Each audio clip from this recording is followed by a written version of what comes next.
The Solitary Reaper by William Wordsworth. Hello everyone, welcome to our English learning YouTube channel Kadambini Ruskin. I am Kadambini. First of all, I would like to thank you all my viewers. Yes, to all of you because of your like, share, comment and subscription. Thank you very much. I am very grateful to all of you for your time that you have given to watch this video and for your suggestions that you have given to this video.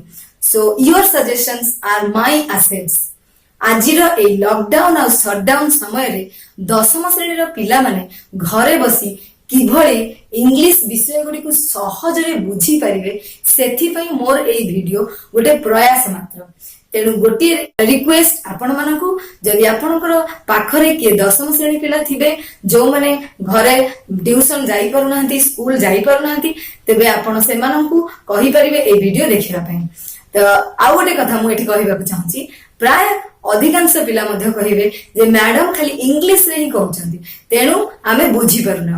ମୁଁ ଏଠି ଗୋଟେ କଥା କହିବାକୁ ଚାହୁଁଛି, ଆମ ଓଡିଆରେ କୁହାଯାଏ ଯେ ବୁଝୁ ନ ବୁଝୁ ଗା ଗୀତା, ରୁଚୁ ନ ରୁଚୁ ଖା ପିତା। ତେଣୁ ଇଂଲିଶ ଶିଖିବା ପାଇଁ ହେଲେ ଫାଷ୍ଟ ଆମକୁ ଇଂଲିଶ ଶୁଣିବା ପାଇଁ ପଡିବ। ସେଥିପାଇଁ I have tried to speak in English. ସେଥିପାଇଁ ମୁଁ ଇଂଲିଶରେ କହିବା ପାଇଁ ଚେଷ୍ଟା କରିଛି। କାରଣ ଆମ ପିଲାମାନଙ୍କର ଗୋଟିଏ ରହୁଛି ଅସୁବିଧା ଯେ ସେମାନେ କୋଉଠି ବି ଇଂଲିଶ ଶୁଣି ପାରୁନାହାନ୍ତି। ଆଉ ଗୋଟେ କଥା, when they will listen it again and again, they will surely understand. Now let us go to the chapter. So a thing of beauty is a joy forever, written by John Keats. So whichever thing is very beautiful and attractive that remains in our heart forever. So let us read a chapter, The Solitary Reaper by William Wordsworth. Let me make it very clear from the beginning that what is the pronunciation of solitary. So in British English, this word solitary is pronounced as solitary, solitary. But in Indian English, we can pronounce solitary. Let us recite a poem, The Solitary Reaper, composed by William Wordsworth. So let us read what is written in this poem. Behold her single in the field, yon solitary highland lass, reaping and singing by herself. Stop here or gently pass. Alone she cuts and binds the grain and sings a melancholy strain. Oh, listen, for the well profound is overflowing with this sound. No nightingale Did ever chant more welcome notes to the weary bands of travelers in some saddy haunt among Arabian sands. A voice so thrilling never was heard in springtime from the cuckoo bird, breaking the silence of the seas among the farthest Hebrides. Will no one tell me what she sings? Perhaps the plaintive numbers flow for old unhappy far off things and battles long ago. Or is it some more humble lay, familiar matter of today, some natural sorrow, loss or pain that has been and may be again? Whatever the theme, the maiden sang as if her song would have no ending. I saw her singing at her work and over the sickle bending. I listened motionless and still, and as I mounted off the hill, the music in my heart I bore, long after it was heard no more. Let us discuss why the topic is named as the Solitary Reaper. Solitary means alone, single, lonely. Okay, so here the solitary reaper means there is a person who is alone and that person is cutting something. Okay, so let us start the topic. Now all of you open your book if you want to understand the text in a better way. So let us have your book with yourself. So this is one of the chapter of class 10 Odia medium high school, and it is a new chapter that is included in this book for the first time this year. Before going to the chapter, first let us know very few important points about the poet, that is William Wordsworth. So I have written 5 points about the poem. So first one is born.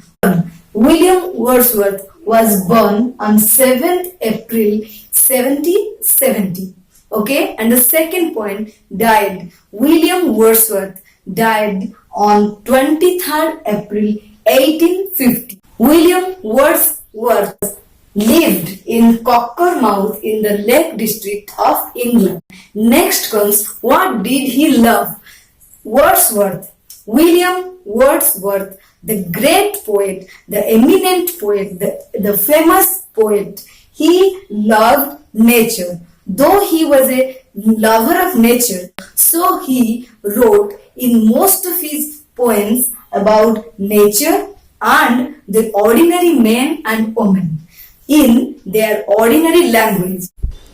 These are the things that one should remember about William Wordsworth, the great poet. So here we can see the rhyming words stanza wise. So in stanza 1 we have a rhyming word, that is lash, lash. In stanza 2, grain, strain, profound, sound. In stanza 3, shaunt, haunt, bands, shants. Stanza 4, herd, bird, seas, Hebrides. In stanza 5, sings, things, flow, ago. Stanza 6, lay, day, pain, gain. In stanza 7, ending, bending. In stanza 8, steal, hill, bore, more. Okay, so these are the rhyming words that is there in this poem. Rhyming words are the words that make a poem sweet to hear. So the poem starts as, behold her single in the field, yon solitary highland lass, reaping and singing By herself, stop here or gently pass. So what are the important points here? Let us see. So the stanza starts with the word behold. So who is beholding here, or who beholds here? Yes, the poet. The poet beholds. Whom does he behold? He beholds a lass. Lass means unmarried girl or maiden. So the poet beholds this highland lass. Now what is this highland lass doing? The highland lass is reaping and singing. Reaping means cutting, and singing, as you know, singing a song. So here the highland lass, the solitary highland lass. We have already discussed what is the meaning of solitary. Means someone is lonely, alone in a valley. So here the solitary reaper, that means the highland lass, is reaping and singing simultaneously. Then here poet use another word, that is stop. Stop means, that means the poet instructs someone to stop. Then whom does he say to stop? There is a question in our mind. So maybe the poet instructs the passerbys, the persons, those who are going on that way, or maybe to his companions. That means maybe someone is also with the poet, whom the poet instructs to stop or gently pass. Gently pass means go slowly. So can you tell me why does the poet says like this? Okay, yes, because the poet doesn't want to disturb the highland lass, because that girl is singing a song. What type of song? A melancholy song. Melancholy song means sad song. That's why he instructs the passerbys, you just go slowly or you just stop to listen the song. Otherwise the girl will be disturbed and stop singing. Okay, so this is all about stanza 1. important points of stanza 1. So here the poet describes the situation or the scenery or the natural scene of a highland lass. Highland means hilly areas. So there is a lass in the highlands who is just reaping and singing simultaneously in that lonely valley. That means no one is there. The second stanza is alone she cords and binds the grain and sings a melancholy strain. Oh, listen, for the bell profound is overflowing with the sound. Now the question is, who cords and binds in this stanza? So here the highland lass or the solitary reaper is cutting and binding the grain. Now next comes sing. So who is singing here? Yes, the highland lass or the solitary reaper is singing. Then what does she sing? She is singing a melancholy strain. Melancholy strain means a sad song as guessed by the poet William Wordsworth. Next comes oh listen. Who says oh listen? Yes, the poet says oh listen. Then whom does he say? Maybe to his companions, those who are there with him in that highland or in that valley. Then comes overflow. So what is overflowing in that deep and wide valley? Yes, the sound of the song of the solitary highland lass, that is overflowing in that entire valley. So where does it overflow? In the deep and wide valley.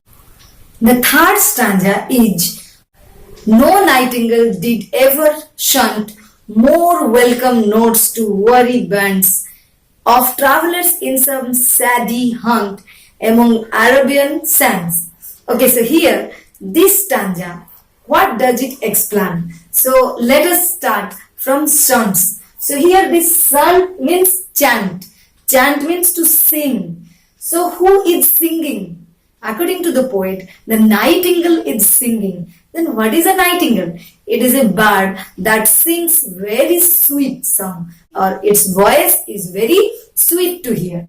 The nightingale sings the welcome notes. Welcome notes means welcome songs. Welcome songs means pleasant songs.